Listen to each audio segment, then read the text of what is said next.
Good evening friends, आपका स्वागत है हमारे चैनल लीगल फैक्ट्स पर। और हम आज फिर आए हैं कुछ नए नए लीगल फैक्ट्स के बारे में, लीगल जानकारी के बारे में डिस्कस करने। और हमारे साथ मौजूद है हमारे प्रिय अधिवक्ता उच्च न्यायालय मिस्टर अतीक अहमद, और उनसे हम चर्चा करेंगे। आज का हमारा टॉपिक होगा कि एक पीड़ित या विक्टिम वो किस किस फोरम पे, किस किस प्रक्रिया के तहत और किस किस प्रावधान के अनुसार जा सकता है और किस किस तरह की रेमेडीज़ उसके पास अवेलेबल होती है। तो सर, आपका बहुत बहुत वेलकम सर। और तो इस पे सर हमारा चर्चा होना है। बाकी आप इसमें जैसे भी जो भी चीज़ें हैं रेमेडीज़, उन पे आप बताइए और फिर प्रकाश डालिए किस तरह से होती है। गुड इवनिंग आपको और आपके जो है दर्शकों को। Thank you sir. आपने मुझे बुलाया, उसके लिए मैं आपका आभारी हूँ।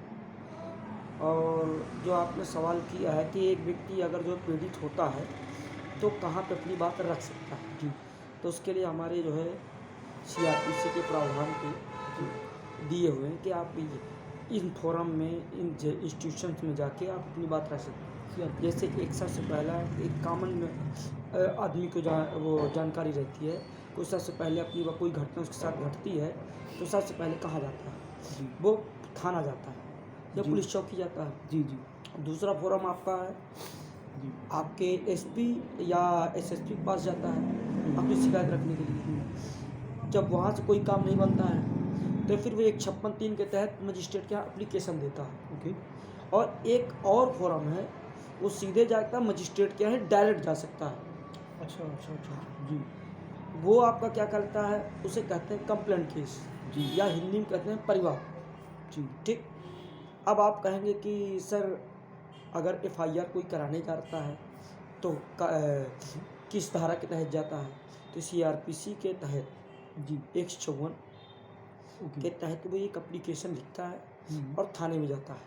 जिसे तहरीर बोलते हैं हम लोग यस, सिंपल भाषा में। उसे तहरीर ओके कहते सर, हैं। ठीक, जी, अब वो तहरीर जब देता है, अगर संज्ञेय अपराध है तो पुलिस उस पर क्या कर सकती है,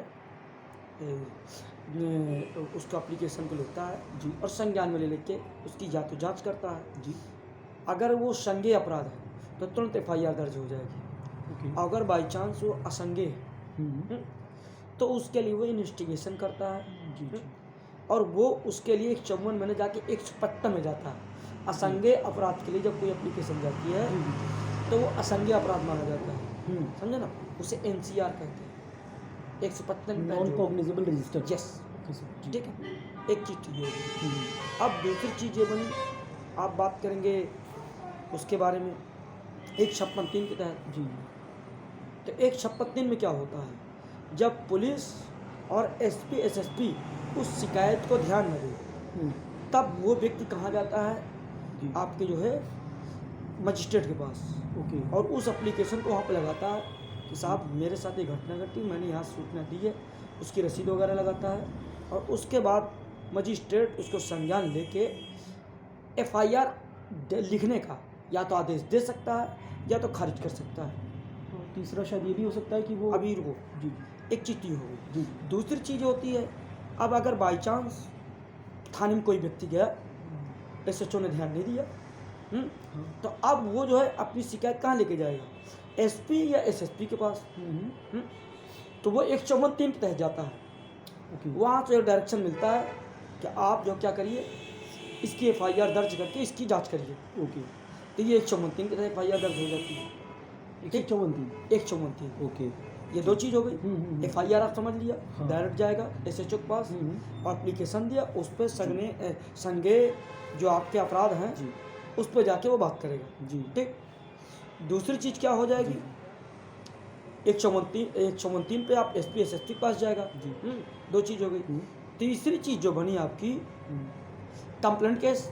जी, कंप्लेंट केस का प्रोसेस, वो आपको मजिस्ट्रेट के यहाँ जाना है, वो डायरेक्टली वो मजिस्ट्रेट, डायरेक्ट जाता है, ओके, उसमें किसी एप्लीकेशन की जरूरत नहीं होती। और आपको एक FIR 154, 154(3), तीसरा फोरम आपका बना 156(3), 56 तीन हो गए। चौथा फोरम जो बन रहा है तो वही सब फोरम, जी, देखिए प्रोसेस अलग अलग है। वो जाएगा परिवार, section 2D section 2D of CRPC। नहीं, सेक्शन 2D वो CRPC में ही परिभाषित है। हाँ हाँ जी। लेकिन उसकी प्रोसेस आपको 190 CRPC से 200 से 207 के बीच में है। अच्छा, और मतलब प्रोसेस तो 212-13 तक है, हाँ जी लेकिन जो आपका 200 से 200 में सामने वाला एक एप्लीकेशन लेके जाएगा, समझे आप? जी जी। उस एप्लीकेशन को मजिस्ट्रेट क्या करेगा, उसके एफिडेविट पे उससे क्या कर लेगा, बयान ले लेगा। बयान लेने के बाद अगर आई विटनेस है तो आई विटनेस का बयान ले लेगा। ओके। और अगर उसे लगा कि ये जो है क्या है, क्या कहते हैं, मतलब कि कागनिजेबल होने लायक है, जी जी। तो उसे सम्मन जारी कर ऑफेंस देगा। कमिट हुआ है इसमें। हाँ, और अगर बाई चांस उसे लगता है कि नहीं, तो उसे खारिज कर देगा। ओके। यही है हमारा जो है आपके एक व्यक्ति जो कहाँ कहाँ फोरम पे जाता है। जा सकता है।